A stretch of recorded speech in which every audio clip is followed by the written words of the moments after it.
this week, we learned about blood pathway through the heart. We've learned about circulation, blood flow through the body.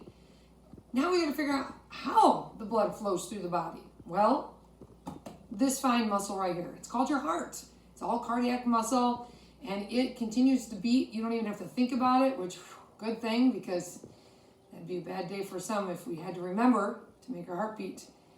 So here's what it is. We have what's called a sinoatrial node. It's a cluster of nervous tissue that's located right about here.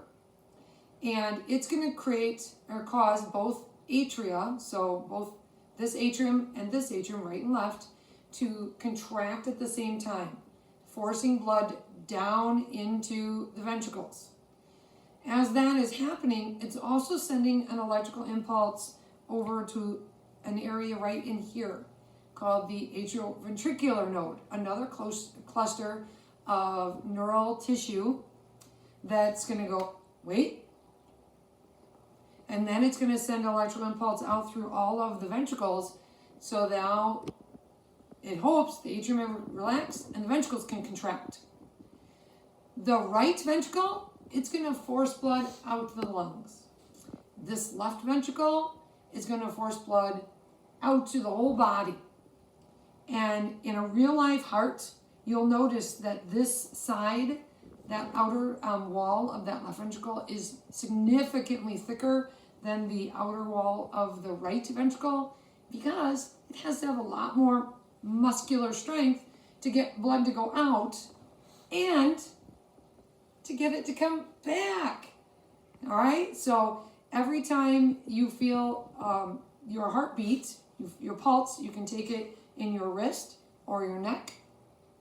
That is what you're feeling. You're feeling that ventricles contracting and that left ventricle forcing blood out.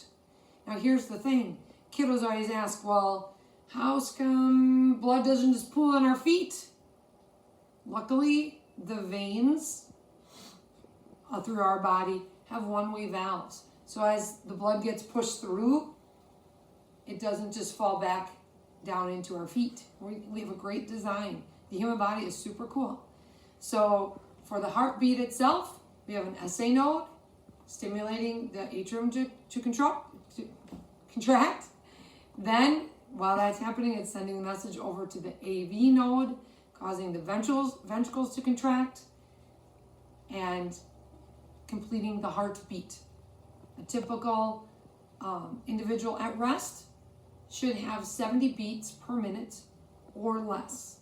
So as you're sitting and just hanging out, count how many beats per minute you have. You should be about 70 beats or less. All right? Give it a try.